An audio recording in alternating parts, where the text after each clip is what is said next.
Hey everyone, and happy Monday. I hope you had a fantastic weekend. Definitely had some wet weather come through, as well as hail and damaging winds. And again, a few hundred folks still without power in Hinds County, but there have been some improvements, especially with that event coming in Saturday. Right now, we're starting off dry but muggy and warm. Low to middle 60s, winds in from the south.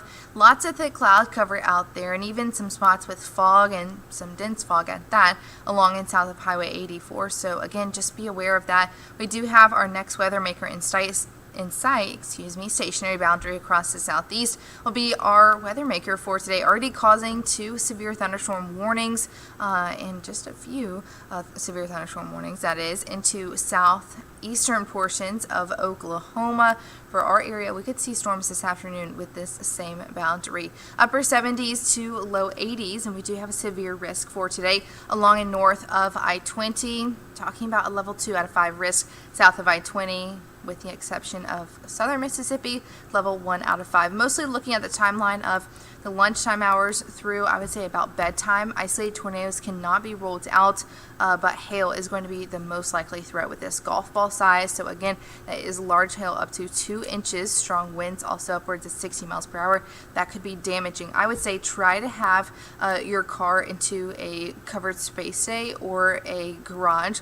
If you can't do that before you start off your day, just snap a quick picture of the exterior of your car, just in case you do have hail in your area and therefore get a little bit of damage later on. Again, that's not what we want, but better to be prepared, especially because we don't get large hail too much. Typically, we see other modes of severe weather. Flooding doesn't look likely with this system.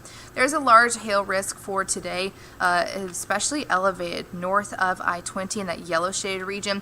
Notice all of these lines across our area. That is a hatch region. We talked a little bit about this on the Beyond the Forecast podcast on our WJTV Plus app.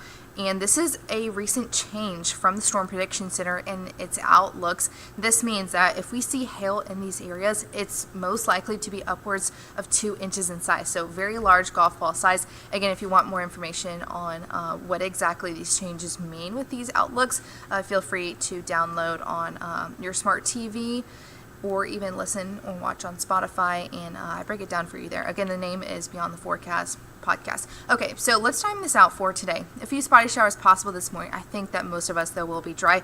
Isolated and scattered storms start to build in early to mid-afternoon. And again, when we have just a few thunderstorms in the area and when they don't have to compete with a large line of storms, typically when we see that kind of storm mode, that's allowing these storms to use up all that energy around them, not compete with other storms for energy, and therefore continue to grow in magnitude. That's why we're watching for that elevated hail risk for today. Again, that's going to go through dinner time and the evening hours, eventually drying out by midnight. We'll be dry for your Tuesday, but another round of severe weather is possible as we head towards Wednesday. Similar timeline as well as threats, but the setup is a little bit different. Most of our area in a level 2 out of 5, especially those that are going to be west of I-59, east of I-59, level 1 out of 5. Again, lunchtime through, I would say, about midnight on your Wednesday. Damaging winds, large hail, and an isolated tornado or 2. This guy is going to come with a cold front. That means that winds in from the south could fuel in some spotty showers early Wednesday, but heading into late afternoon to evening hours, that line of storms continues to move towards our area. Again, we're most concerned with the leading edge of this line and any scattered storms ahead of it that could use that energy, and eventually come, I would say, bedtime into the midnight hours. That's when the threat will start to linger. Just some lingering rain showers moving along with that cold front. 1 to 2 inches is what we're expecting over the next 7 days, so no large flash flooding risk. Again, we could have some more significant puddles and pooling within those individual thunderstorms, but the chance for flooding is very low.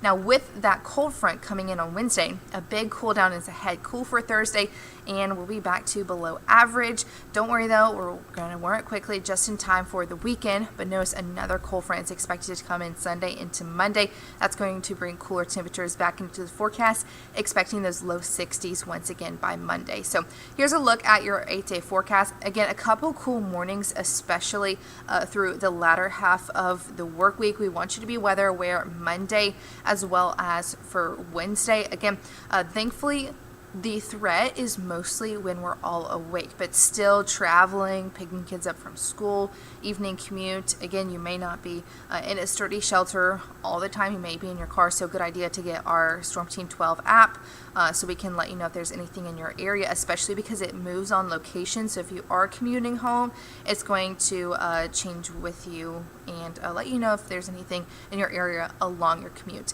And then again, heading into the weekend, we're going to be warmer, some spotty showers possible with that next frontal system. That'll cool us back down for your Monday. So thanks for joining me. Everyone stay weather aware for today. Again, we'll have the whole team in that will continue to watch this throughout the afternoon crew, and I will talk to you all tomorrow.